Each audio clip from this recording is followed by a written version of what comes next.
महामहिम श्री कृष्ण द्वैपायन भगवान व्यासदेव जी द्वारा रचित श्रीमद् भागवत का जहां तक वो चाहे रसास्वादन किया जाए, क्योंकि हमारे यहां पूर्णता नहीं है।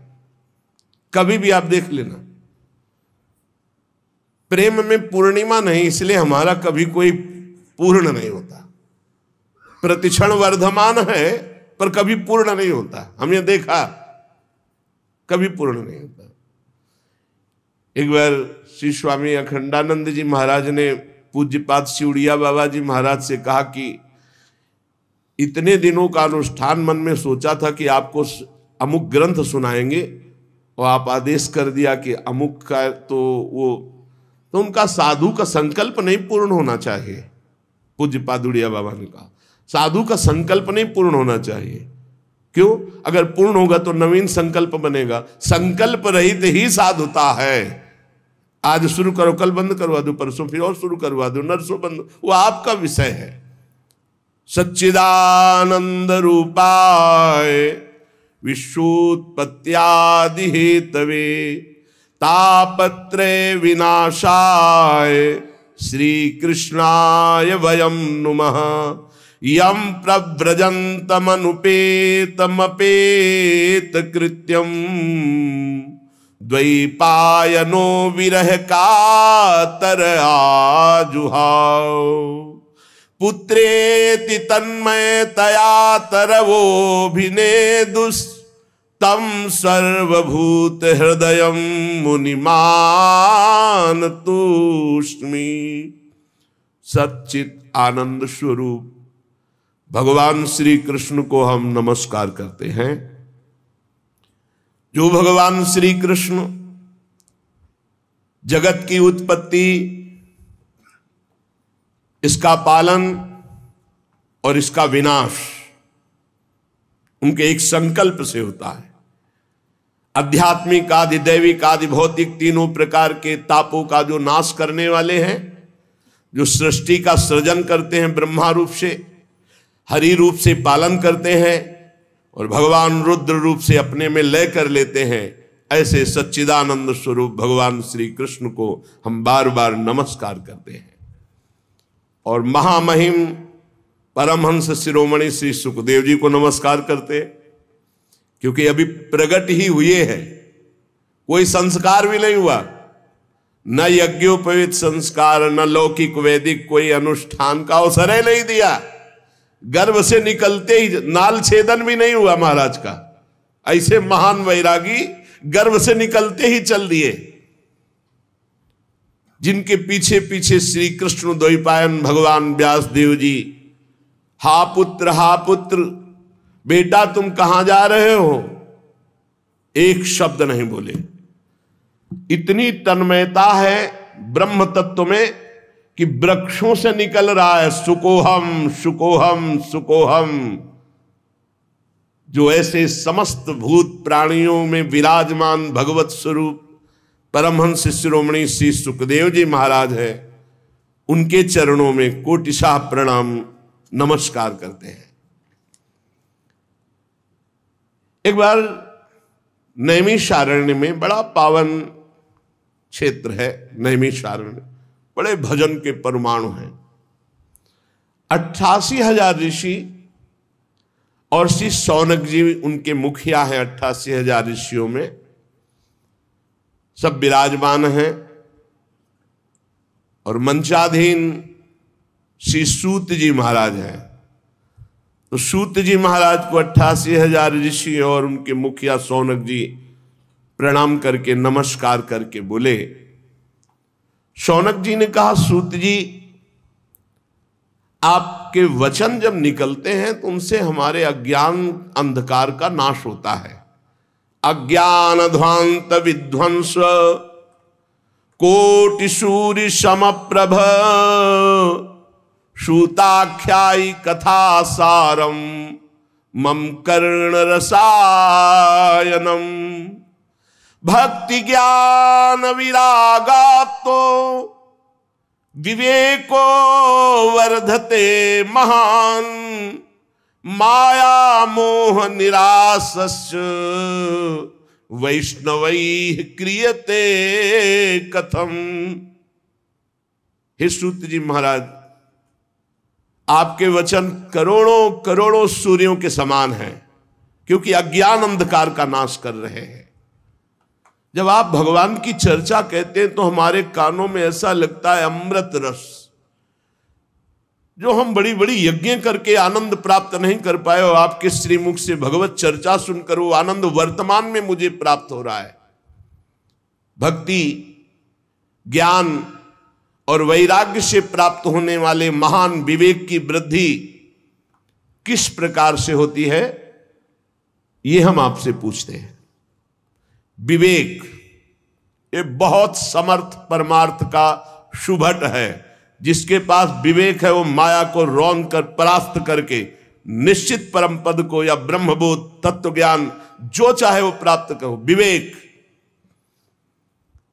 भक्ति, ज्ञान, वैराग्य से प्राप्त होने वाले महान विवेक की कैसे प्राप्ति होती है, कैसे वृद्धि होती है।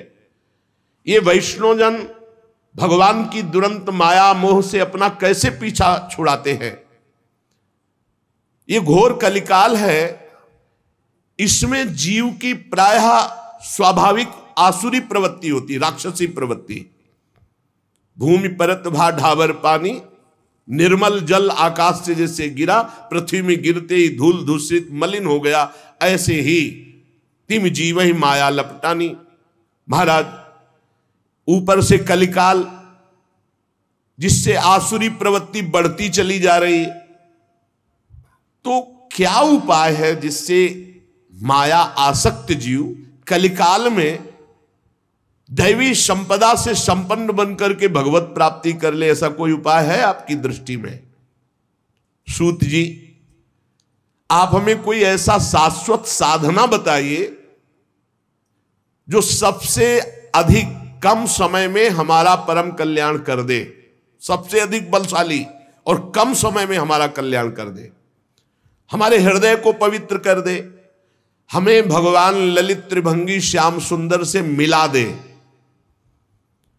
देखो महाराज, चिंतामणिर्लोक सुखम सुरद्रुः स्वर्ग संपदम प्रयच्छति गुरहु पीतो वैकुंठम योगी दुर्लभम।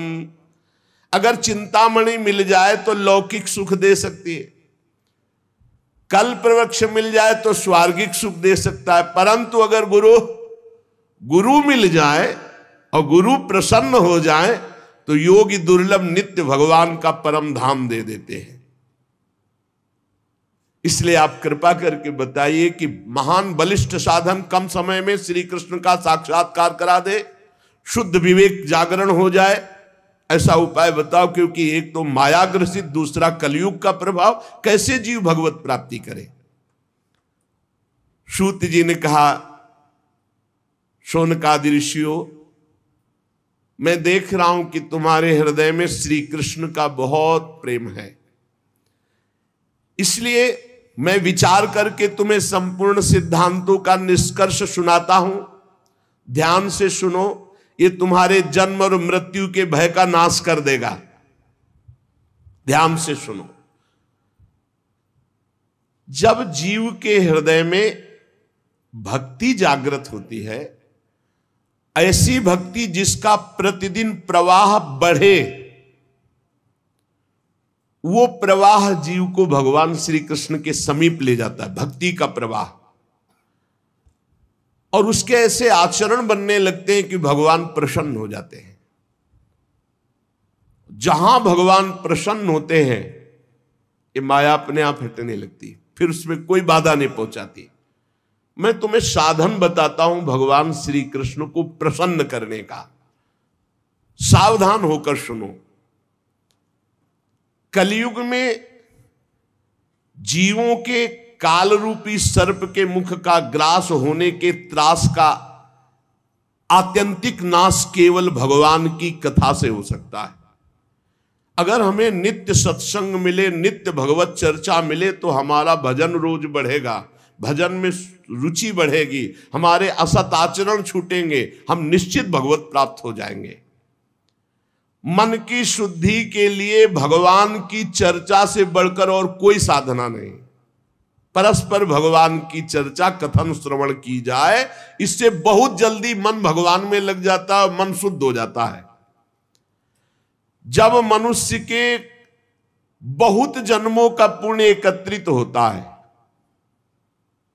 एक दो जन्म का नहीं, जन्मांतरे भवेत पुण्यम तदा भागवतम लभेत, जन्म जन्मांतर के पुण्य एकत्रित होते तब उसे भगवान की रस भरी चर्चा सुनने का सौभाग्य मिलता है। भगवान की चर्चा सुनना बड़ी दुर्लभ विषय। जन्म जन्मांतरों के जब पुण्य एकत्रित होते हैं तब भक्त और भगवान की चर्चा सुनने का सौभाग्य प्राप्त होता है।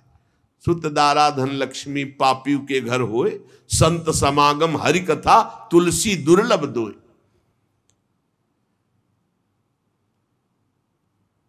ये बहुत अमूल्य है भगवान की चर्चा। देखो, जब श्री सुखदेव जी महाराज राजा परीक्षित को कथा सुनाने के लिए उद्यत हुए तो देवता लोग अमृत का कलश लेकर के आए और कहा, महाराज, देवता अपना काम बनाने में बड़े कुशल होते हैं। नमस्कार किया और कहा, महाराज ये अमृत कलश है, क्या करें? सुखदेव जी ने कहा, इसका क्या करें? नहीं, आप हमें कथा अमृत दे दीजिए और ये अमृत पिला दीजिए। परीक्षित को तक्षक सर्प काटेगा भी, तुम मरेंगे नहीं, क्योंकि अमृत का प्रभाव होता है, इसीलिए तो आप कथा सुना रहे हैं। उनको निर्भयता प्राप्त हो जाएगी अमृत से, और हमें सुना दीजिए कथा अमृत, जिससे हम मुक्त हो जाएंगे। अदला बदली कर लो, आप हमें कथा अमृत पान करा दो, हम परीक्षित जी को, ये देवता लोग कह रहे कि देवलोक का अमृत पान करा देंगे तो तक्षक काटेगा भी तो भी नहीं मरेंगे। हंस पड़े श्री सुखदेव जी, बड़े चतुर बनते हो। कहां एक कांच और कहां मणि, कहां इंद्र नीलमणि श्याम सुंदर की मनोहर चर्चा, और कहां ये भय शोक प्रदान करने वाला अमृत, क्योंकि उसको पीने के बाद भी देवता भयभीत होते हैं, शोकित होते हैं, ईर्ष्या होती है, कामनाएं होती हैं। वो अमृत किस काम का? और श्री कृष्ण कथा अमृत तो निर्विकार करके भगवत प्रेम में डुबो देता है। कहां कांच और कहां मणि, कहां ये अमृत और कहां श्री कृष्ण लीलामृत। श्री सुखदेव जी ने हंसी उड़ा दी कि अरे जाओ, तुम ये कलश लेकर जाओ, तुम अधिकारी नहीं हो। दैन्य भाव से, आर्त भाव से अगर मांगते तो कुछ देने की जरूरत नहीं थी, अपने आप कथा सुनने को मिल जाती। लेकिन तुम अदला बदली कि हमें भगवदामृत पिला दो, ये हम देवामृत तुम्हें दे दें। ये कहां कांच और कहां भगवान श्री कृष्ण की चर्चा। तुम भक्त नहीं, तुम अभक्त हो। देखो, उपासक को यह ध्यान रखना, हर उपासक के हृदय में एक बात रहती है। पहली हमारी मांग होनी चाहिए भगवत प्राप्ति, पर हर उपासक के मन में होती है आखिरी बात कि भगवत प्राप्ति तो हो ही जाएगी, हम भोग लेते हैं। कभी नहीं होगी ऐसे उपासक को। जो भगवत प्राप्ति को टालता है और अन्य भोगों को प्राथमिकता देता है, उसके लिए भगवत प्राप्ति बहुत दुर्लभ है। एक भक्तमाल जी में प्रसंग आता है कि एक बहुत बड़े सिद्ध महापुरुष के पास एक कथा सुनाने वाले कि महाराज, हमने श्रीमद् भागवत कथा का ज्ञान प्राप्त किया है गुरुजनों से, तो वो आपको सुनाना चाहते हैं। तो उनका अहोभाग्य, भगवान की असीम कृपा, आप कथा सुनाएंगे। 7 दिन भगवत चर्चा सुनी। इसके बाद कहा, कथा सुनने के बाद कुछ भेंट देनी चाहिए, बोलो आप क्या चाहते हो। सिद्ध पुरुष थे, पता था उनको। तो उनका, भगवान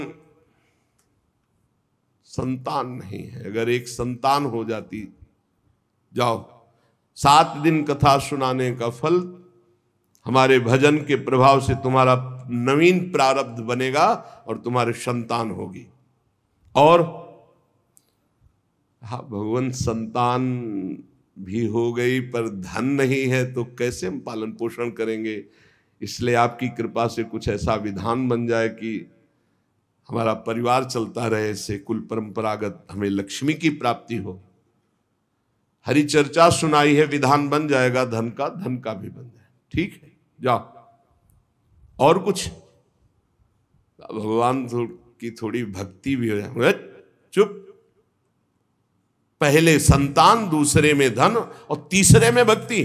कदाप तेरे को भक्ति प्राप्त नहीं हो सकती। जाओ, संतान होगी, संपत्ति मिलेगी, भक्ति नहीं। और अगर पहले बोले होते पहले नंबर में कि भगवान की भक्ति, और अब प्रभु संतों का भोग लगे, ठाकुर जी का भोग लगे, इसके लिए नाथ। और प्रभु कोई संत सेवा करने वाला हमारे कुल में भी हो जाए, सब हो जाता। पहले भक्ति, लेकिन भक्ति सबसे पीछे नहीं। अभक्तास्तांश्च विज्ञाये न ददौ सा कथामृतम, श्रीमद् भागवती वार्ता सुराणाम अपि दुर्लभा। भगवान की कथा दैन्य आर्त भाव से, अहोभाग्य मनाकर सुनी जाती है, इस भाव से नहीं, अदला बदली से नहीं। श्री सुखदेव जी ने देखा कि इनके हृदय में भक्ति नहीं है, ये बदले में कथा सुनना चाहते, इसलिए अनाधिकारी हैं। ये जानकर कथामृत का दान नहीं किया। ये देवताओं को भी दुर्लभ है भगवत चर्चा, श्री कृष्ण कथा। पूर्व काल में श्रीमद् भागवत के श्रवण से राजा परीक्षित को परम पद मिला, यद्यपि सर्प ने काटा था। ब्रह्मा जी को बड़ा आश्चर्य हुआ। उन्होंने सत्यलोक में साधनों को तौला, एक तरफ सब साधन और एक तरफ भगवान की पावन लीला कथा। तो सब साधन हल्के पड़ गए और भगवान की चर्चा सबसे भारी रही। भगवत लीला कथा ये सीधे भगवत प्राप्ति कराती है। रत्नावती जी ने कोई और साधन नहीं किया, केवल दासी के मुख से भगवत चर्चा। ब्राह्मण पत्नियों ने मथुरा, कोई और नहीं, गोपीजनों ने और कोई नहीं, परस्पर भगवत चर्चा, भगवत गुणानुवाद, बड़ी दिव्य अवस्था। कलयुग में भगवान की लीला कथा सुनने से तत्काल माया मोह का नाश होकर के भगवत प्राप्ति होती है। और कहीं सप्ताह विधि से जो श्रवण करते हैं कामना पूर्वक, उनकी जो कामना होती है, या पाप प्रायश्चित, पापों का नाश, कामनाओं की पूर्ति, भगवत प्राप्ति, सब कुछ इसमें सुलभ है। शौनक जी ने पूछा, सांसारिक प्रपंच से मुक्त एवं विचरणशील देवर्षि नारद जी, सनकादि के साथ संयोग कहां हुआ? वो विधि विधान के श्रवण में उनकी प्रीति कैसे हुई? सूत जी ने कहा, मैं तुम्हें वो भक्ति पूर्वक कथा सुनाता हूं। श्री सुखदेव जी का मैं अनन्य शिष्य हूं। सूत जी कह रहे हैं, श्री सुखदेव जी ने मुझे अपना प्रिय शिष्य जानकर एकांत में मुझे सुनाया है। एक दिन विशालापुरी में चारों निर्मल ऋषि सनक सनंदन सनातन सनत कुमार सत्संग के लिए आए हुए थे। वहां उन्होंने देखा देवर्षि नारद जी को। शनकादि ने देवर्षि नारद जी के दर्शन से ही प्रश्न उत्पन्न हो गया और कहा, भगवान के भक्त का मुख उदास नहीं होता, तुम्हारा मुख उदास क्यों है? भगवान के भक्त का मुख उदास नहीं होता, उदास का कोई विशेष कारण होता है। आपका चिंतातुर होना, उदास होना और आपका जल्दी जल्दी चलना, इन तीनों बातों से मुझे लग रहा है कि कुछ न कुछ विशेष बात है। क्योंकि भक्त गजराज की चाल चलता, मस्त भगवत चिंतन परायण। भक्त का मुख प्रसन्न होता है, वो चिंता शोक से मुक्त होता है। नारद जी को उदास देखकर, चिंतातुर देखकर और जल्दी जल्दी आते हुए देखकर कहा, आपका आगमन कहां से हो रहा है? आप इस समय जो व्याकुल हैं, इसका मतलब कोई समस्या है। इसलिए अनासक्त पुरुष की ऐसी स्थिति किसी विशेष समस्या से होती। वो क्या समस्या है? देवर्षि नारद जी से सनकादि ने पूछा। नारद जी ने कहा, महाराज मैं सर्वोत्तम लोक पृथ्वी लोक को इसलिए मानता हूं कि यहां बड़े बड़े महाभागवत भगवान के भजन करने वाले हैं। तो मैं पृथ्वी लोक में आया, यहां पुष्कर, प्रयाग, काशी, गोदावरी अर्थात नासिक, हरिद्वार, कुरुक्षेत्र, श्रीरंग, सेतुबंद, कई तीर्थों में मैं विचरण करता रहा, लेकिन मुझे इन सब तीर्थों में जाने पर जो शांति चाहिए वो नहीं मिली। क्यों? क्योंकि इस समय अधर्म के सहायक कलयुग ने सारे तीर्थों में अपना प्रभाव फैला रखा है।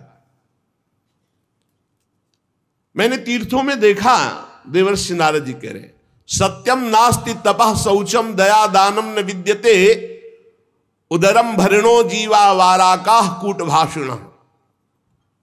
सत्य नहीं रह गया, तपस्वी, शुद्ध तपस्या, जो बाहर भीतर की पवित्रता, दया, दूसरों के सुख के लिए दान, ये सब जा रहा है कलयुग का प्रभाव। बेचारे जीव केवल कैसे पेट पालन हो, सब असत्य भाषी हो रहे हैं, असत्य भाषी। देवर्षि नारद जी कह रहे, कोई बिरला भगवान का आश्रित जो भगवत मार्ग में निरंतर चित्त को जोड़े हुए है, उसी के ऊपर कलयुग का प्रभाव नहीं तो कह रहे हैं कि सब असत्य भाषण और आलसी, मंद बुद्धि, भाग्यहीन, उपद्रव करने वाले, उद्दंडता करने वाले। और आगे कह रहे हैं, बहुत देवर्षि नारद जी बोल रहे हैं, इसलिए हम कह रहे कि जो बोल रहे बहुत शुद्ध बोल रहे। कह रहे मंदा सुमंद मतयो मंद भाग्या उपद्रुता पाखंड निरता संतो विरक्ता सपरिग्रहा। जहां जहां हम तीर्थों में गए, कोई बिरला ऐसा है जो अपने सही मार्ग में चल रहा है, नहीं दंभ और पाखंड का बोलबाला है। सब प्रकार का परिग्रह स्वीकार किया जा रहा है। जब गृहस्थों की तरफ देखा तो घरों में स्त्रियों के जो भाई होते हैं ना, वही सलाहकार हैं। देवर्षि नारद जी बोल रहे हैं, कलयुग का प्रभाव। तरुणी प्रभुता गेहे श्यालको बुद्धिदायका, श्री सदगुरु बुद्धिदायका। कलयुग में नहीं, तरुणी प्रभुता गेहे श्यालको बुद्धिदायका। और बोले लोभ से कन्या विक्रीणो लोभा दंपति नाम च कलकनम। इस कलयुग ने ऐसी दुर्गति कर दी है, क्रय विक्रय सामान वस्तुओं की किया जाता है कि लड़का किया जाता है। तुम्हारे लड़का, उसके लड़की हो, बेचारे की जितनी श्रद्धा होगी वो देगा ही। ये दहेज मांगना, दहेज लेना इच्छा से युक्त होकर नहीं, हमारे पूर्व से चला रहा है। कन्या वाला जितनी सामर्थ्य होती खूब भावपूर्वक वर पक्ष को देता रहा है, उसका भाव रहा है, लेकिन वर पक्ष मांग करके वैसे घर में नई साइकिल नहीं, लड़का मोटरसाइकिल के लेगा तब ही चलेगा, दुल्हन भी ले। केवल तुम लड़का हो इसलिए, और वो पढ़ लिख करके घर परिवार से आपके पास आ रही है, पूरे जीवन आपकी सेवा करेगी। तुम्हें ये नहीं समझ में आ रहा, तुम्हें चाहिए कमा करके। अरे हमें तो लगता है कि कार वगैरह व्यवस्था तो देनी चाहिए लड़की वाले को, कि हमारे कुल चलाने के लिए लड़की दी व्यवस्था, तुम्हें कभी कोई कष्ट ना पड़े। लड़की वाला बेचारा देता है ऊपर से, और वो मांग करते हैं। स्त्री पुरुष फिर भी आपस में कलह, बड़ा विचित्र। महाराज देवर्षि नारद जी सनकादिक से कह रहे, महात्माओं के आश्रम में गया, तीर्थों में गया, पावन नदियों में गया, यहां सब दुष्टों ने देवालयों को नष्ट कर दिया।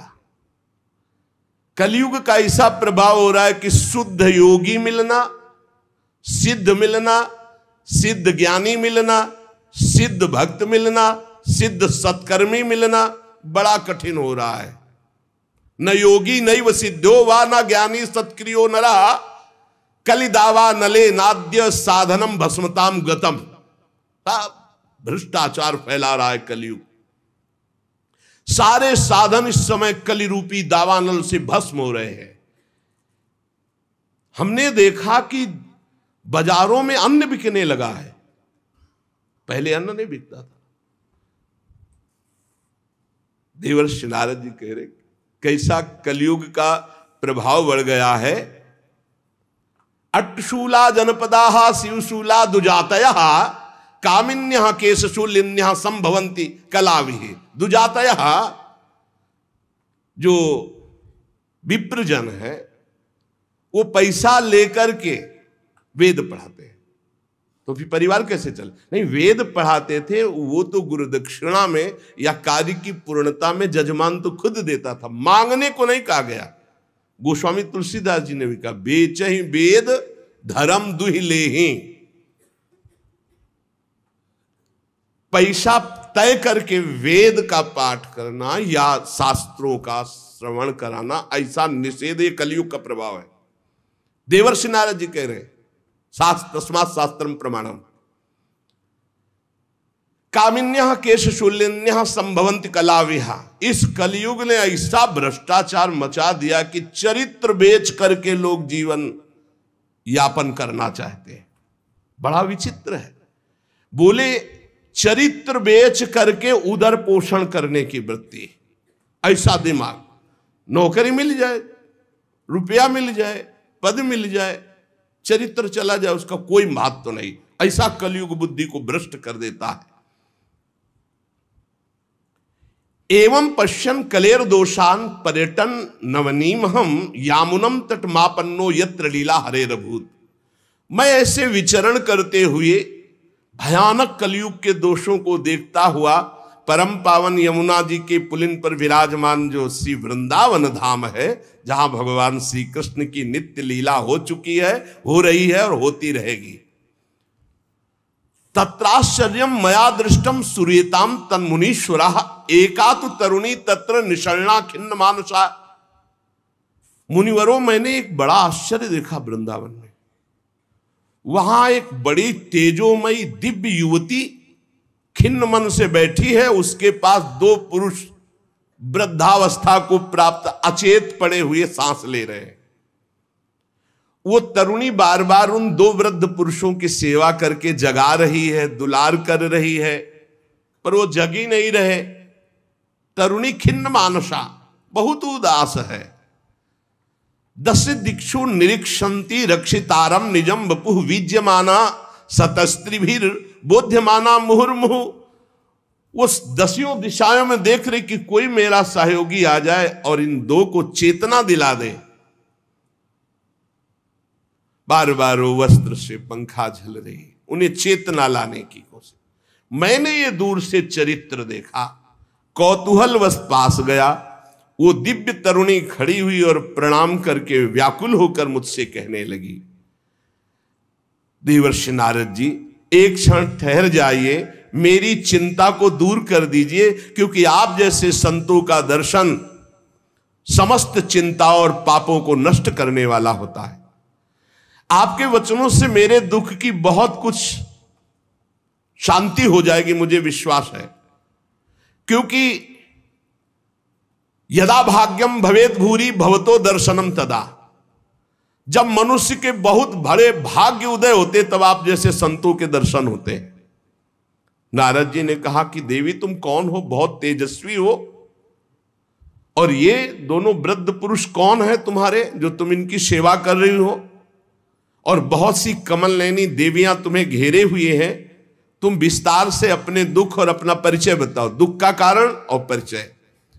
तो उस दिव्य युवती ने कहा, अहम भक्ति रीति ख्याता इमौ में तनयो मतौ ज्ञान वैराग्य नामानौ काल योगे न जर्जरौ गंगाद्या सरितश्चेमा मत सेवार्थम समागता। मेरा नाम भक्ति है, ये मेरे पुत्र हैं जो वृद्ध हो गए ज्ञान और वैराग्य। समय के प्रभाव से, कलयुग के प्रभाव से मेरे पुत्र वृद्ध हो गए, ज्ञान और वैराग्य।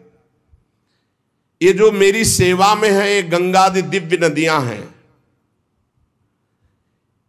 मैं समस्त देवियों से सेवित हूं क्योंकि प्रेम लक्षणा भक्ति हूं। तपोधन, मैं अपनी कथा सुनाती हूं और सुनकर आप मुझे शांति प्रदान करें।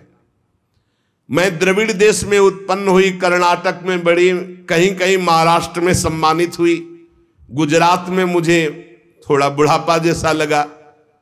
घोर कलयुग के प्रभाव से पाखंडियों ने मुझ भक्ति को छीण कर दिया है।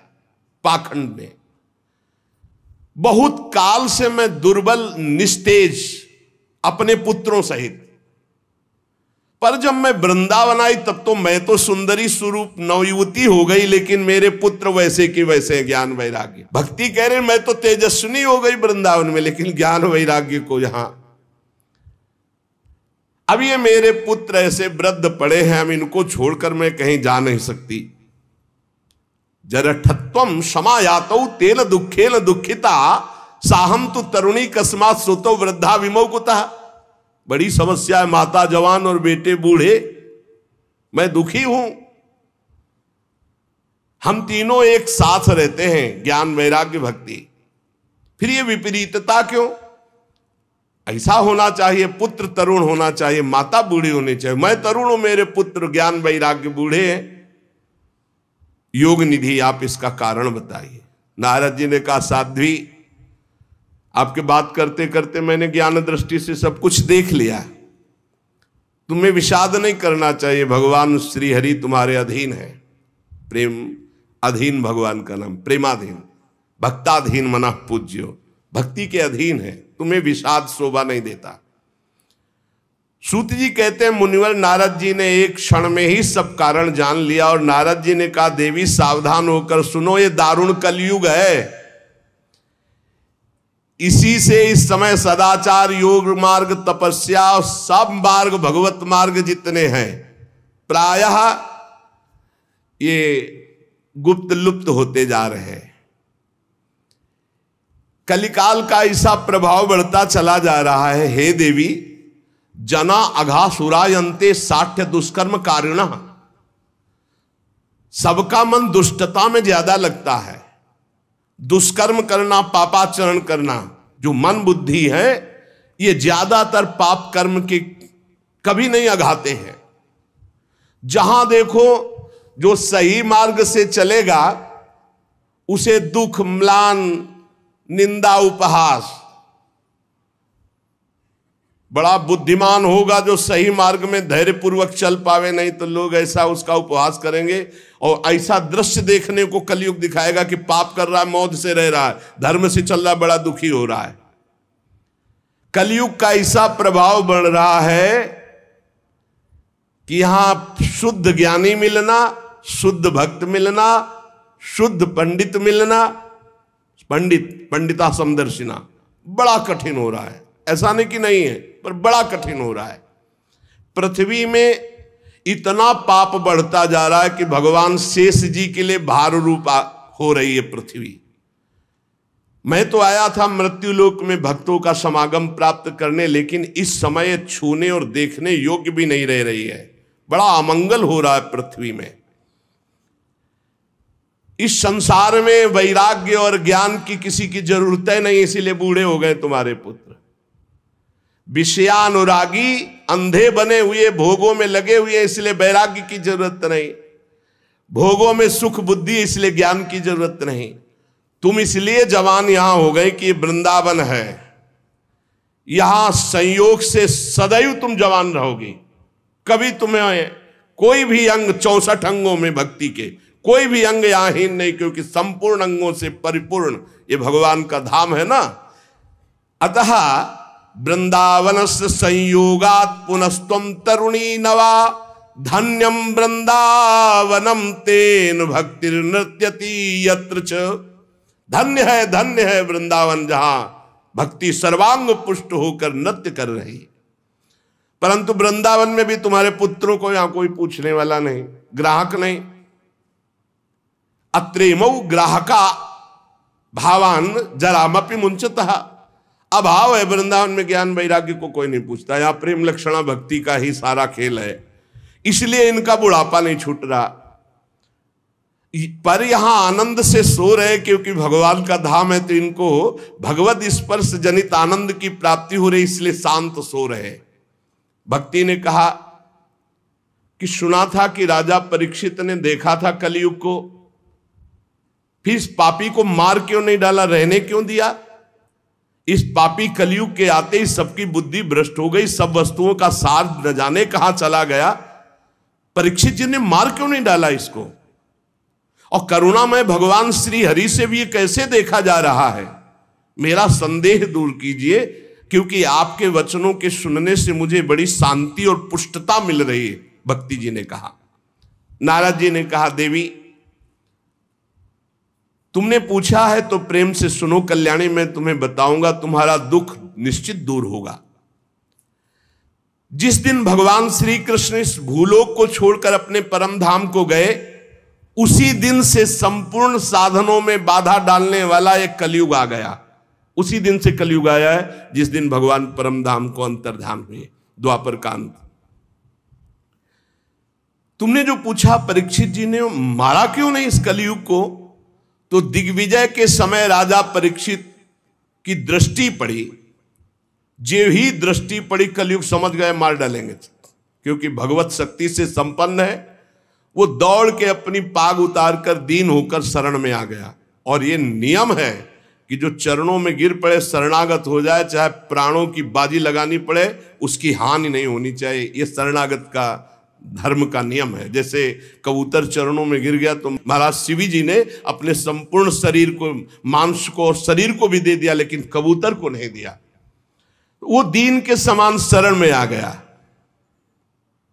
अब जब शरण में आ गया तो मारा नहीं जा सकता। फिर देखा कि ये तो सब का सारग्राही है। जो फल तपस्या, योग एवं समाधि से नहीं मिल सकता, वो कलयुग में हरिनाम से मिल सकता है। ए देखो, ये सार वस्तु कलयुग की पकड़ी महाराज परीक्षित जी ने। यद्यपि ये बहुत ही अमंगलकारी है कलयुग। यत् फलम नास्ति तपसा न योगेन समाधिना तत्फलम लभते सम्यक कलौ केशव कीर्तनात्। बड़ी बड़ी समाधि से, बड़ी बड़ी तपस्या से, साधना से, योग से जो फल नहीं मिलता कलयुग में, नाम जप और नाम कीर्तन से।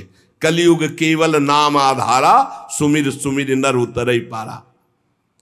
ये सारहीन होने पर भी महाराज परीक्षित ने एक बात देखी कि जो दसियों हजार वर्ष तपस्या और समाधि और साधना से फल, वो भगवान नाम कीर्तन और जब से कलयुग में सहज में प्राप्त हो जाएगा।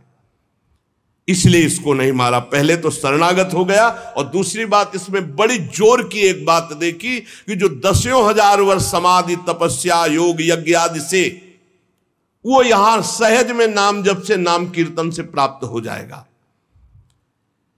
कुकर्म में सबकी प्रवृत्ति फैलाना ये कलयुग का कार्य है। और पृथ्वी जब देखा पाप हो रहा है तो सब सार वस्तु अंतर ध्यान करने लगी। अब इसमें स्पष्ट लिखा है, विप्रैर्भागवती वार्ता गेहे गेहे जने जने कारिता कण लोभेन कथा सारस्ततो गतः। श्रीमद् भागवत में ही आगे लिखा है कि जो आपकी कथा सुनाते हैं भूरिदा जना, वो बहुत बड़े दानी हैं भगवत कथा सुनाने वाले। विप्रैर भागवती वार्ता गेहे गेहे जने जने कारिता कण लोभे न कथा सारस ततो गता। तो कैसे गृहस्थी चलेगी प्रवक्ता की?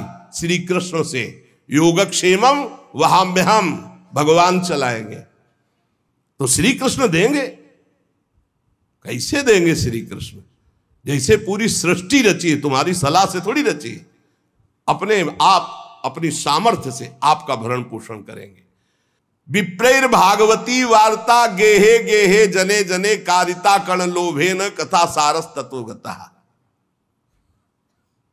कण कण के लोभ से, अन्न के, वस्त्र के, धन के, रुपया के, मान प्रतिष्ठा के लोभ से कथा बेचने लगे तो कथा का सार चला गया। अत्युग्र अत्युग्र भूरि कर्माणो नास्तिका रौरवाह जनाः तेपि तिष्ठन्ति तीर्थेषु तीर्थसारस्ततो गता। ये तीर्थों में घोर रौरव नरक जाने वाले कर्म करने वाले लोग आ गए, पापाचरण कर रहे, तीर्थों को अपवित्र कर दिया है। शराब पीते हैं, दुनिया का सब जितना पापाचरण सब आके यहां होटलों में नाना प्रकार के आचरणों को, ये धाम है, तीर्थ है। सच्ची मानिए आप, सच्ची मानिए। गंगा यमुना के पावन तटों पर नशा कर रहे हैं बैठ के, जहां भजन करना चाहिए वो नशा कर रहे हैं, जहां धाम में आकर रो रो कर प्रभु से क्षमा याचना मांगकर भजन करना चाहिए, मेरे पापों का प्रायश्चित हो जाए, वहां पाप कर रहे हैं। देवर्षि नारद जी कह रहे अत्युग्र भूरि कर्माणो, छोटे मोटे पाप नहीं, बड़े बड़े पाप कर रहे, अत्युग्र भूरि कर्माणो नास्तिका रौरवाह जना, ये सब रौरव नरक जाने वाले अधिकारी लोग, तेपि तिष्ठन्ति तीर्थेषु तीर्थम सारस्ततो गता, ये तीर्थों में वास करने लगे तो तीर्थ का महत्व जाने लगा, तीर्थ का सार जाने लगा। काम क्रोध महालोभो तृष्णा व्याकुल चेतसा तेपि तिष्ठन्ति तपसी तपः सारस्ततो गता, ये तपस्वी का भेष बनाने वाले, काम क्रोधी लोभ मोह तृष्णा व्याकुल चित्त वाले, ये तपस्या का नाटक करने लगे, इसलिए तपस्या का ढोंग करने से तपस्या का सार चला गया। तो लोभ दंभ और पाखंड का आश्रय लेने से ये संत भेष का महत्व जा रहा है। देवर्षि नारद जी और भक्ति का संवाद हो रहा है, शास्त्र अभ्यास केवल किया जा रहा है, भगवत प्राप्ति के लिए नहीं, विकारों पर विजय प्राप्त करने के लिए नहीं, भगवत ध्यान के लिए नहीं। पंडितास्तु कलत्रेण रमन्ते महिषायु पुत्रस्योत्पादने दक्षा अदक्षा मुक्ति साधने। और न ही वैष्णवता कुत्र संप्रदाय पुरःसरा एवं प्रणयताम प्राप्तो वस्तु सारा स्थले स्थले। जो संप्रदायाचार्य द्वारा सिद्धांत वर्णन की हुई वैष्णवता है, कहीं कहीं किसी में देखी जाती, नहीं तो सब मनमानी आचरण, मनमानी आचरण, इसलिए वैष्णवता का सार लुप्त हो रहा है। कलयुग ने ऐसा पाए जान जगत, हरिवंश महाप्रभु, पाए जान जगत में सब जन कपटी कुटिल कलयुगी टंचु। पुंडरीकाक्ष भगवान सब कुछ देख रहे हैं, क्योंकि कलयुग का राज्य है, शासन है उन्हीं के द्वारा। इति तद्वचनम श्रुत्वा विस्मयम परमम गता भक्ति रुचे वचो भूया सूर्यताम तच्च शौनक।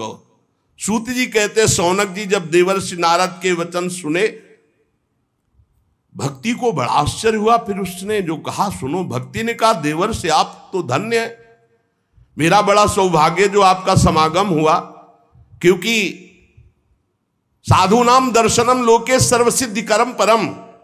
भगवत प्रेमी महात्मा का दर्शन इस समस्त सिद्धियों को प्रदान करने वाला होता है। धन्योस्मि मद्भाग्येन समागता। भक्ति कह रही है धन्य है मेरे भाग्य जो समागता, आपका दर्शन हुआ, आपसे संभाषण हुआ, आपका समागम मेरे अहो भाग्य धन्य। स्वयं भक्ति कह रही, सुरर्षे त्वम ही धन्योस्मि मद्भाग्येन समागता साधु नाम दर्शनम लोके सर्व सिद्धि कर्म परम। आपका केवल एक बार उपदेश धारण करके कयाधु कुमार प्रहलाद ने भक्ति की ध्वजा फहरा दी, माया पर विजय प्राप्त कर ली। आपका उपदेश प्राप्त करके ध्रुव पद को प्राप्त कर लिया। आप सर्व मंगल में साक्षात श्री ब्रह्मा जी के पुत्र हैं। हे देवर्षि नारद जी, मैं आपको नमस्कार करती हूं। नारद जी ने कहा कि भक्ति तुम खेद में अपने को मत डालो, चिंता तो मत हो, भगवान श्री कृष्ण के चरण कमलों का चिंतन करो। भगवान की कृपा से सारे दुखों का नाश हो जाता है। दुख नाश का उपाय क्या? भगवान का चिंतन करो। जब दुख आपको घेरने लगे तो और गाढ़ चिंतन करो, दुख से बच जाओगे, वो दुख आप पर प्रभाव नहीं डाल पाएगा। जिन्होंने कौरवों के अत्याचार से द्रौपदी की रक्षा की, गोप सुंदरियों को स्नात किया, वो श्री कृष्ण कहीं चले थोड़ी गए हैं। फिर तुम तो भक्ति हो, श्री कृष्ण को प्राणों से भी अधिक प्यारी हो। चाहे जैसा पापी पति नीच हो। अहो वत्सपतो गरियान यद जिभ्यागे वर्तते नाम तुभ्यम। सतयुग, त्रेता, द्वापर, इन 3 युगों में ज्ञान, वैराग्य और मुक्ति के साधन थे, किंतु कलयुग में तो केवल भक्ति ही ब्रह्म सायुज्य प्राप्त करा सकती, दूसरा कोई साधन नहीं। जैसे अभी कल या परसों में श्री तुलसीदास जी जो वर्णन कर रहे थे कि तीर्थ, याग, यज्ञ, व्रत आदि, अब नहीं समय रह गया इनके द्वारा भगवत प्राप्ति। ये सोचकर ही परमानंद चिन्ह मूर्ति ज्ञान स्वरूप श्री हरि ने अपने सत स्वरूप से तुम्हें रचा है। तुम साक्षात श्री कृष्ण की परम प्रिय हो, परम सुंदरी हो। एक बार जब तुमने हाथ जोड़कर पूछा था कि मैं क्या करूं, तब भगवान ने यही आज्ञा थी कि मेरे भक्तों का पोषण करो। तुमने भगवान की आज्ञा स्वीकार की। तुम पर भगवान बहुत प्रसन्न है।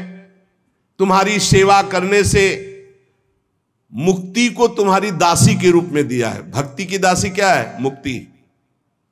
ज्ञान वैराग्य तुम्हें पुत्र रूप में दिए। वैसे तो तुम साक्षात भगवान के समीप रहती हो, पर कभी कभी भूतल पर अपने भक्तों का पोषण करने के लिए तुम भ्रमण करती हो। कहां समीप रहती? भगवान के धाम में। यहां नित्य शाश्वत प्रेम लक्षणा भक्ति विराजमान रहती है। तुम मुक्ति रूपी दासी ज्ञान वैराग्य रूपी पुत्र को लेकर पृथ्वी तल पर सतयुग से द्वापर पर्यंत बड़े आनंद से रहे, पर कलयुग में तुम्हारी दासी मुक्ति पाखंड रूप रोग से पीड़ित होकर क्षीण हो गई, इसलिए वो तो भगवान के पास चली गई। अब जब भगवान जिसको मुक्ति देंगे वही मुक्त हो सकता है। अब इस लोक में तुम्हारे पास बचे ज्ञान और वैराग्य, वो बूढ़े हो चुके हैं, ज्ञान वैराग्य काम नहीं कर रहा, पर वो तुम्हारे पास ही हैं।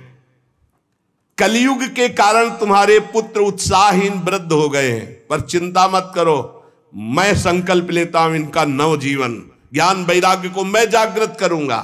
सुमुखी, कलयुग में बहुत बड़े दोष हैं, पर कलिना सदृशा कोपि युगो नास्ति वरानने तस्मिस् त्वाम स्थापिष्यामि गेहे गेहे जने जने। इसमें बड़ा भारी गुण है, भगवान के नाम कीर्तन से परम पद प्राप्त होता है। मैं घर घर में भक्ति का स्थापन करूंगा, तुम चिंता मत करो। देखो, अन्य सब धर्मों को दबाकर भक्ति विषयक महोत्सवों को यदि आगे ना रखूं, घर घर में तुम्हारा प्रचार न कर दूं, तो मैं भगवान श्री हरि का दास नहीं। तुम निश्चिंत हो जाओ। तदा ना हम हरेर दासो लोके त्वाम न प्रवर्ते। अगर भक्त ये कभी कह दे तो निश्चिंत हो जाना, तो वो करे न करे, उसका जो संबंध हुआ उससे हरि कर देंगे। अपनो परण विसार भगत को पूरो परण निभाओ। अगर कभी भक्त उत्साह में आकर कह दे कि जा तुम्हारा परम कल्याण निश्चित है, नहीं तो मैं भगवान का दास नहीं, परम कल्याण निश्चित है, तुम बेपरवाह हो जाओ, कौन हो, कहां के हो, कैसे हो, इससे मतलब नहीं। अपनो परण विसार भगत को पूरो परण। देवर्षि नारद जी ने कहा तदा ना हम हरेर दासो लोके त्वाम न प्रवर्तते। मैं भगवान का दास नहीं कहलाऊंगा अगर घर घर में तुम्हारी स्थापना न कर दे। इस कलयुग में जो जीव तुमसे युक्त होंगे, वो चाहे जितने बड़े पापी हों, वो भगवान श्री कृष्ण के अभय धाम को प्राप्त होंगे। जिसके हृदय में प्रेम लक्षणा भक्ति निवास करती है, उस पुरुष को यमराज कभी स्वप्न में भी नहीं देख सकते। जागृत की तो बात जाने दो, थोड़ी भी भक्ति जिसके हृदय में है, यमराज कभी नहीं देख सकते। देवर्षि नारद जी, जिनके हृदय में हे भक्ति महारानी आपका थोड़ा भी आदर है, उसे कभी प्रेत नहीं छू सकता। पक्की बात, ये विश्वास करो, ध्यान पूर्वक सुनो। एसाम चित्ते वासुदेव भक्ति, थोड़ी भी, जो सर्वदा प्रेम रूपिणी, नाते पश्यंत कीनासम स्वप्ने अमलमूर्त है। जो यमराज है वो स्वप्न में भी उसे नहीं देख सकते, जिसके हृदय में भगवान श्री हरि की भक्ति है, वसेत भक्ति, वासुदेव भक्ति। और बड़ी हिम्मत से ये बात पकड़ लो कि तुम्हें कभी कोई प्रेत छू नहीं सकता, न प्रेतो न पिशाचो वा राक्षसो वासुरोपि वा भक्तियुक्त मनस्का नाम स्पर्शेन न प्रभुर भवेत। स्पर्श नहीं कर सकता है, पक्की बात है, ये हमने देखा है, आगे पीछे चलते देखा है, थोड़ा भय प्रदान करते देखा है, लेकिन छुआ नहीं आज तक। गंगा के किनारे स्मशान में पूरी रात, अब क्या पता कि आगे क्या है, पर कभी शरीर को कोई चोट पहुंचाई हो या स्पर्श किया हो, आज तक कभी हिम्मत नहीं पड़ी। अपना कल्याण करने के लिए भक्तों का दर्शन, भक्तों से संभाषण हो, लेकिन अमंगल नहीं कर सकते। बैठा लो, गले में कंठी बंधी है, भगवान का नाम चल जपते हो, कभी कोई प्रेत तुम्हें छू नहीं सकता, डरना मत।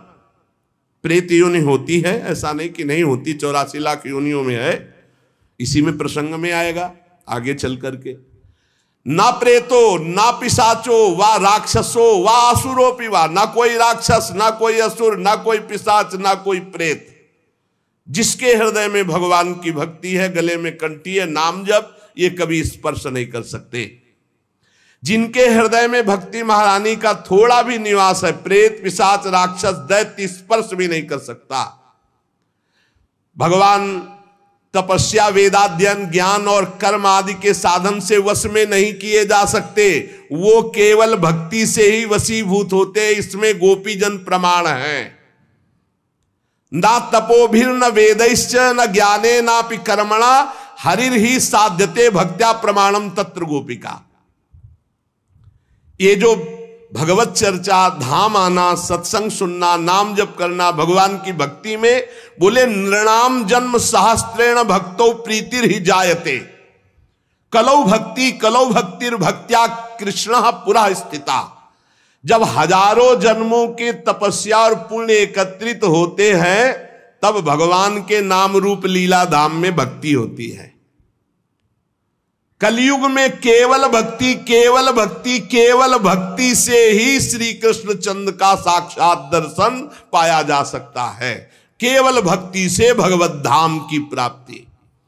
जो लोग भक्ति की अवहेलना करते हैं, भक्ति द्रोह करा ये च ते सीदंत जगत रे, दुर्वासा दुखमापन्ना पुरा भक्ति विनिंद कहा। जो लोग भक्ति से द्रोह करते हैं, भक्त से द्रोह करते, वो चाहे दुर्वासा जैसे तपस्वी क्यों न, तीनों लोक में भारी दुख ही दुख पाएंगे। बस बस अलम व्रतैरलम तीर्थैरलम योगैरलम मकई अलम ज्ञान कथालापैर भक्ति रे कैव मुक्तिदा। बस बस बस व्रत से, तीर्थ से, योग से, यज्ञ से, ज्ञान चर्चा से अब भगवत प्राप्ति नहीं, कलिकाल है। एकमात्र भक्ति से ही परम मोक्ष, परम पद जो चाहोगे वो प्राप्त हो जाएगा। सूत जी कहते हैं, इस प्रकार नारद जी के श्रीमुख से जब भक्ति का भक्ति महारानी और पुष्ट हो गई। अहो नारद धन्योषि प्रीतिस्ते मयि निश्चला, ना कदाचित विमुंचामि चित्ते स्थास्यामि सर्वदा। नारद जी आप धन्य हैं, आपकी मुझ में निश्चल प्रीति है, मैं सदा आपके हृदय में वास करती हूं, मैं कभी आपको छोड़कर एक क्षण भी नहीं जा सकती। साधु आप बड़े कृपालु हैं, आपने अपने क्षण भर की वार्ता से मेरे सारे दुख दूर किए, पर मेरे पुत्रों में चेतना नहीं आई, अभी तो वृद्ध ही है। आप कृपा करो मेरे पुत्र में भी चेतना आ जाए, ज्ञान वैराग्य में। भक्ति के वचन सुनकर नारद जी को बड़ी करुणा आई और उन्हें हाथ से ऐसे पकड़कर जगाने लगे कि भाई ज्ञान उठो, वैराग्य उठो। बहुत जोर लगाया लेकिन नहीं उठे। तब वेदांत सुनाया, वेदांत घोष, फिर गीता पाठ सुनाया, फिर वो कुछ जमाई लेते हुए उड़ा ऐसे, लेकिन जगे नहीं, न गीता पाठ से न वेदांत घोष से। नारद जी ने देखा कि जमाई ले रहे, थोड़ा नेत्र उघा रहे, बस फिर वैसे ही सो गए। उन्होंने सोचा क्या किया जाए, वेदांत से नहीं जग रहे, गीता से नहीं जग रहे, ज्ञान वैराग्य। बड़े दुर्बल, केश सफेद, अस्थि मात्र हुए रहे शरीरा, मतलब एकदम निस्तेज। नारद जी ने सोचा मुझे क्या करना चाहिए, कैसे इनकी वृद्धावस्था जाए, कैसे ये जगे ज्ञान वैराग्य।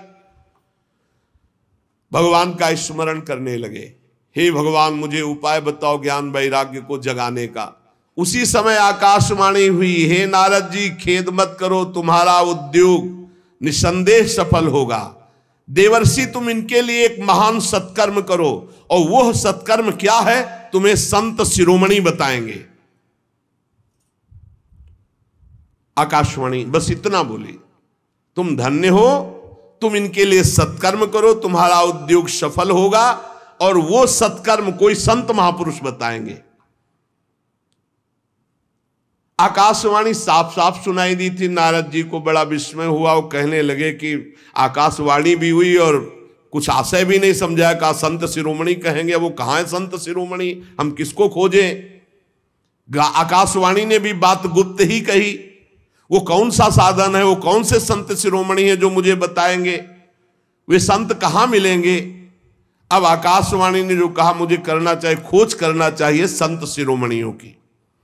शौनक जी तब ज्ञान वैराग्य दोनों को वहीं छोड़कर नारद मुनि वहां से चले और प्रत्येक तीर्थों में जा जाकर संतों से पूछते, उनकी बात संत जन सुनते। उन्होंने बताया कि असाध्य है रोग। जब आप जैसे महापुरुष गीता सुना रहे हो, वेदांत सुना रहे हो, ज्ञान वैराग्य नहीं जग रहे, तो असाध्य ही है। कोई नारद जी के सामने नमन किए, मौने चल दिए, उत्तरे नहीं दिए। अब जहां जहां संतों में जाते तो संत जन यही कहते कि भाई सब संतों से बड़े तो नारद ही जी हैं। और जब नारद जी वेदध्वनि, वेदांत घोष और गीता पाठ बार बार सुनाया और ज्ञान वैराग्य नहीं जगाए जा सके, तो फिर और क्या हो सकता है। नारद जी तो स्वयं महाभागवत योगी राज हैं, दूसरे संत तो कैसे बताए। जब बहुत पूछा लेकिन सबने कहा दुस्साध्य है। नारद जी बहुत चिंतातुर हुए और बदरी वन में आए। ज्ञान वैराग्य को जगाने के लिए निश्चय किया कि मैं यहाँ कठोर तपस्या करूंगा। इसी समय भगवान की प्रेरणा से करोड़ों सूर्यों के समान तेजस्वी सनक सनंदन सनातन सनत कुमार दिखाई दिए। नारद जी बहुत आनंदित हुए, परस्पर नमस्कार हुआ। नारद जी ने कहा, महात्माओं इस समय बड़े भाग्य से मेरा आप लोगों के साथ समागम हुआ।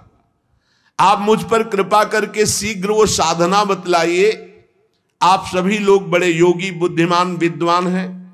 आप देखने में 5-5 वर्ष के बालक से जान पड़ते हैं, किंतु हैं सबके पूर्वजों के पूर्वज।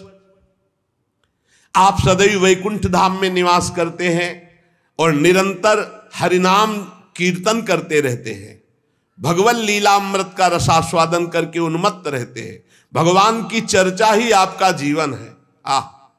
सदा वैकुंठ निलया हरि कीर्तन तत्पराः लीलामृत रसोन्मत्ता कथा मात्रैक जीवना। कथा ही आपका जीवन है और हरि कीर्तन अमृत का आप लीलामृत का आप पान करके उन्मत्त बने रहते हैं। और हर समय हरि शरणमेव ही नित्यम मेषा मुखे वचः अतः काल समादिष्टा जरायुष्मान न बाधते। हर समय आपके मुख से निकलता रहता है हरि शरणम हरि शरणम हरि शरणम। इस महामंत्र के कारण काल प्रेरित वृद्धावस्था आपको छू नहीं सकती। हरि शरणम, आपको कोई बाधा नहीं पहुंचा सकता। किसी भी लोक में आप कहीं भी जा सकते हैं।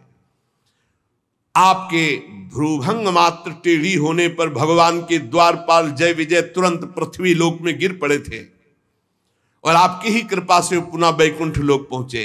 धन्य हो गया मैं जो आज आपका दर्शन हुआ। मैं बहुत दीन हूं, आप लोग स्वभाव से दयालु हैं, इसलिए मुझ पर आपको अवश्य कृपा करनी चाहिए।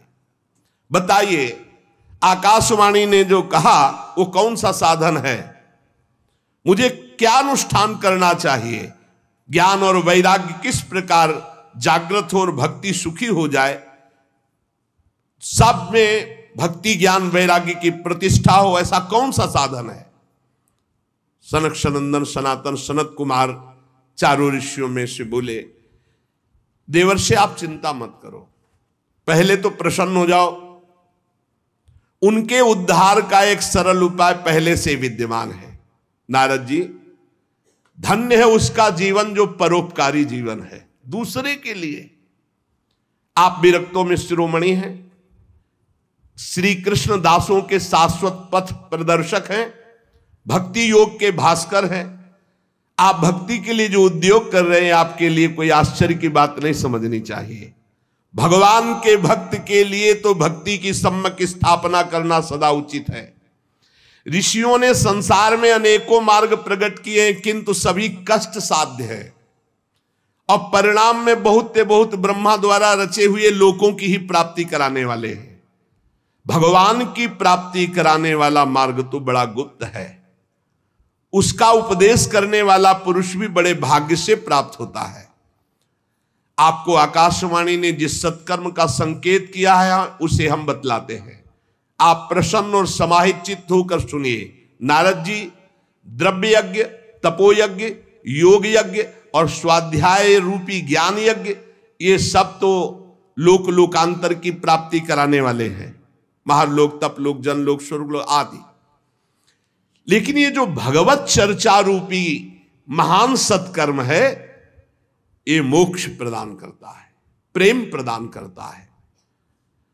भगवान की जो दिव्य चर्चाएं हैं, जिसे परमहंस श्री सुखदेव जी ने गान किया है, जब संपूर्ण भागवत की चर्चा ज्ञान और वैराग्य भक्ति को सुनाई जाए तो तत्काल इनको बल मिलेगा, इनका कष्ट चला जाएगा और ये आनंद से उन्मत्त होकर नृत्य करेंगे। सिंह की गर्जना सुनकर जैसे भेड़िए भाग जाते हैं, ऐसे भगवान की चर्चा सुनकर कलयुग के दोष नष्ट हो जाते हैं, कलयुग भयभीत होकर भाग जाता है। प्रेम रस प्रवाहित करने वाली भक्ति, ज्ञान और वैराग्य सबके हृदयों में जागृत हो जाएगी जो भगवान की चर्चा सुनेंगे। नारद जी ने कहा कि मैंने वेद वेदांत की ध्वनि की, गीता पाठ बार बार किया, फिर भी भक्ति ज्ञान वैराग्य तीनों नहीं जगे, तो महाराज श्रीमद् भागवत सुनाने से कैसे जग जाएंगे? क्योंकि कथा के प्रत्येक श्लोक, प्रत्येक पद में वेदों का ही तो सारांश है। आप लोग शरणागत वत्सल, आपका दर्शन कभी व्यर्थ नहीं जाता, इसलिए मेरा संदेह दूर कीजिए। शनकादि ने कहा श्रीमद् भागवत की कथा वेद उपनिषदों का सार है, इसलिए उनसे अलग उनकी फल रूपा होने के कारण बड़ी उत्तम है। जिस प्रकार रस वृक्ष की जड़ से लेकर शाखा पर्यंत रहता है किंतु उसका स्वाद नहीं लिया जा सकता, वही जब अलग फल रूप में आता है तो उसका स्वाद लिया जाता है।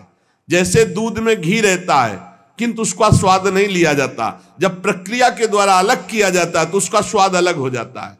जैसे गन्ने में शक्कर रहती है पर प्रक्रिया के द्वारा फिर उसका स्वाद अलग लिया जाता है, ऐसे ही वेद उपनिषद का सार फल रूप है जो भगवान श्री कृष्ण की चर्चा से युक्त श्रीमद् भागवत है। ये भगवान व्यास देव जी ने भक्ति ज्ञान और वैराग्य को प्रकाशित करने के लिए स्वयं रचा है।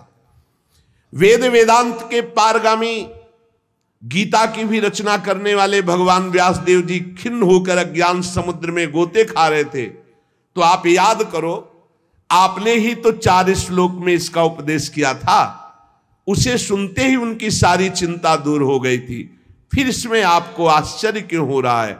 जो आप हमसे प्रश्न कर रहे हैं, आपको उन्हें शोक और दुख का विनाश करने वाले इस महामहिम भगवत चर्चा को सुनाना चाहिए। नारद जी ने कहा, महानुभाव, आज तो मैं कृतकृत हो गया। आपका दर्शन जीव के संपूर्ण पापों को तत्काल नष्ट कर देता है। जो संसार दुख रूप दावानल से तपे हुए हैं, उन पर शीघ्र ही शांति की वर्षा हरि जब करते तो आप जैसे महात्माओं का दर्शन हो जाता है। आप निरंतर भगवान शेष जी के सहस्त्र मुखों से गाए हुए भगवत कथा अमृत का पान करते रहते हैं। मैं प्रेम लक्षणा भक्ति का प्रकाश करने के उद्देश्य से आपकी शरण लेता हूं। जब अनेकों जन्मों के संचित पुण्य पुंज का उदय होता है तो मनुष्य को सत्संग मिलता है। भाग्योदयेन बहुजन्म समर्जितेन सत्संगमं च लभते पुरुषो यदा वै अज्ञान हेतु कृत मोह मदांधकार नाशम विधाय ही तदोदयते विवेका। अनेकों जन्मों के जब पुण्य एकत्रित होते तब सत्संग मिलता है, और जब सत्संग मिलता है तब अज्ञान जनित मोह मद रूप अंधकार का नाश होकर विवेक उदय होता है, और जब विवेक उदय होता है तब भगवान से प्रेम होता है, जब अविवेक होता है तो संसार से प्रेम होता है। नारद जी, अब मैं भक्ति ज्ञान और वैराग्य को स्थापित करने के लिए प्रयत्न करूंगा। परमहंस शिरोमणि श्री सुखदेव जी के कहे हुए भागवत शास्त्र की कथा द्वारा उज्जवल ज्ञान यज्ञ करूंगा। यह यज्ञ मुझे कहां करना चाहिए, आप इसके लिए कोई स्थान बतला दीजिए। आप लोग वेद के पारगामी विद्वान हैं, इसलिए मैं सुख शास्त्र की महिमा सुनना चाहता हूं। इसकी विधि क्या है, कितने दिनों में सुने, कृपा करके बताइए। जब नारद जी ने ऐसा कहा तो सनकादि बोले, आप बड़े विनीत हैं, क्योंकि सब जानते हुए आप पूछ रहे हैं, सर्वज्ञ हैं आप, पर आप पूछ रहे हैं इसलिए हम आपको ये बातें बता रहे हैं। इस समय हरिद्वार के पास आनंद नामक एक घाट है, बड़ा शांत है, एकांतिक है, ब्रह्म ऋषियों द्वारा सेवित है, देवता सिद्ध लोग वहां सेवन करते हैं, भांति भांति के वृक्ष और लताएं हैं, और वहां कोमल नवीन बालू बिछी हुई है, बड़ा सुरम्य एकांत प्रदेश है। हर समय गंगा जी की कलरव और सुगंध जो कमलों की है वो वायु लाती रहती है। हमें लगता है वहीं इस ज्ञान यज्ञ का आरंभ किया जाए, आनंद घाट में। कथा में अपूर्व रस आता है जब एकांत शांत भागवतिक स्थान हो। हमने देखा है कथा का प्रभाव, और आप देख लीजिएगा, एक बार केवल अनुष्ठान होने दीजिए और आपके सामने निर्बल जरा जीर्ण अवस्था में पड़े हुए ज्ञान वैराग्य यदि नृत्य न करने लगे तो कहना। भक्ति अपनी आंखों के सामने ही देखेगी, वो भी नृत्य करेगी, उनके पुत्र भी नृत्य करेंगे। कथा के शब्द पढ़ते ही ज्ञान और वैराग्य तरुण हो जाएंगे। नारद जी के साथ सनकादि तुरंत वहां से पहले कथा स्थान आनंद घाट गंगा जी के तट पर गए। यहां यमुना जी के पावन तट, परम पावन महामहिम वृंदावन की भूमि में इससे बराबर वो हरिद्वार है, हरिघर है, नहीं ये हरिघर है, वो द्वार है। द्वार से जिस समय तट पर पहुंचे तो सर्वत्र सिद्धों ने ये सूचना पहुंचा दी कि बहुत बड़ा ज्ञान यज्ञ होने वाला है। तो भगवान के रस के जो रसिक जन हैं, भक्त जन हैं, प्रेमी जन हैं, वो सब एकत्रित होने लगे। भृगु जी, वशिष्ठ जी, च्यवन जी, गौतम जी, मेधातिथि, देवल, देवरात, परशुराम, विश्वामित्र, साकल, मार्कंडे, दत्तात्रेय, पिप्पलाद, योगेश्वर भगवान, व्यास, पराशर, छायासुख, जाजल, जन्हू आदि बड़े बड़े मुनि अपने अपने शिष्यों के साथ, परिकर के साथ वहां एकत्रित होने लगे। इसके सिवा मूर्तिमान होकर वेद, उपनिषद, मंत्र, तंत्र, 17 पुराण, 6 शास्त्र, ये सब वहां उपस्थित हुए, क्योंकि सनकादि आदि महापुरुषों के द्वारा भगवत चर्चा। गंगा आदि नदियां, पुष्कर आदि सरोवर, कुरुक्षेत्र आदि समस्त क्षेत्र, सारी दिशाओं के दंडक वन, हिमालय आदि के जितने भी ऋषि मुनि सब आकर के एकत्रित होने लगे। सिद्धों ने बात फैला दी, भगवान की अमोघ चर्चा होने वाली है हरिद्वार में आनंद घाट पर, और बड़े महापुरुषों के द्वारा, इसलिए सब कथा का आनंद लें। तब कथा सुनाने के लिए दीक्षित होकर श्री कृष्ण परायण सनकादि नारद जी के दिए हुए श्रेष्ठ आसन पर विराजमान हुए। सभी ऋषि मुनि देवताओं सबने उनकी वंदना की। श्रोताओं में वैष्णव, विरक्त, सन्यासी, ब्रह्मचारी ये आगे बैठे। सबके आगे देवर्षि नारद जी, एक और ऋषिगण, एक और देवतागण, एक और वेद उपनिषद, एक और तीर्थ, और दूसरी ओर जन साधारण स्त्री पुरुष, ये सब ऐसे विभाग करके कथा सुनने के लिए विराजमान हुए। उस समय बड़ी जोर की पुष्प वर्षा हुई आकाश से, जय जयकार, नमस्कार और शंखों की ध्वनि होने लगी। फूलों की वर्षा, जो विमान पर चढ़कर देवता लोग सब ऋषियों के ऊपर कल्प वृक्ष के फूल बरसा रहे थे। सनकादि ऋषि महात्मा नारद को भगवत चर्चा का महात्म्य स्पष्ट करके सुनाने लगे। सनकादि ने कहा हम आपको इसकी पहले महिमा सुनाते हैं। जो इसको श्रवण कर ले एक बार सही ढंग से, उसकी मुक्ति निश्चित हो जाएगी। कोई भी हो, एक बार पूरी सम्यक 18,000 श्लोक सुन ले तो निश्चित उसको भगवत प्राप्ति हो जाएगी। पहला ये श्रवण का फल है, तुम्हारी समझ में आवे ना आवे, एक बार आपने ध्यान से भगवत चर्चा सुनी सम्यक, तो इसका फल है कि अंततो गत्वा तुम्हारा कल्याण हो जाएगा। और कहीं ध्यान देकर सुना तो प्रेम लक्षणा भक्ति जागृत हो जाएगी, जो मोक्ष को भी लघु करने वाली है। इसलिए इस कथा का सावधान होकर के आस्वादन करना चाहिए। जो पूरी कथा सुन लेगा तो श्रवण मात्र से श्री हरि हृदय में आकर विराजमान हो जाएंगे, हरि जागृत हो जाएंगे। भय प्रकट कृपाला, अभी यहां 3 गुणों का पर्दा लगाकर आनंद ले रहे, सो रहे, फिर वो जग जाएंगे, पर्दा हट जाएगा और भय प्रकट कृपाला, तो हमें हृदय में ही साक्षात्कार हो जाएगा। यस्या श्रवण मात्रेण हरिश्चित्तम समाश्रयेत। इसमें 18,000 श्लोक, 12 स्कंद, श्री सुखदेव और राजा परीक्षित का संवाद। ये जीव तभी तक अज्ञानवश संसार चक्र में भटकता रहता है जब तक उसे भगवान की चर्चा सुनने को नहीं मिलती। जहां भगवान की चर्चा सुनने को मिली, मोह का नाश हुआ और भगवान की तरफ दौड़ पड़ता है। श्री सनकादि इस महामहिम भगवत शास्त्र की महिमा का वर्णन करते हैं। सुशेष चर्चा आगे। श्री राधा वल्लभ लाल की जय।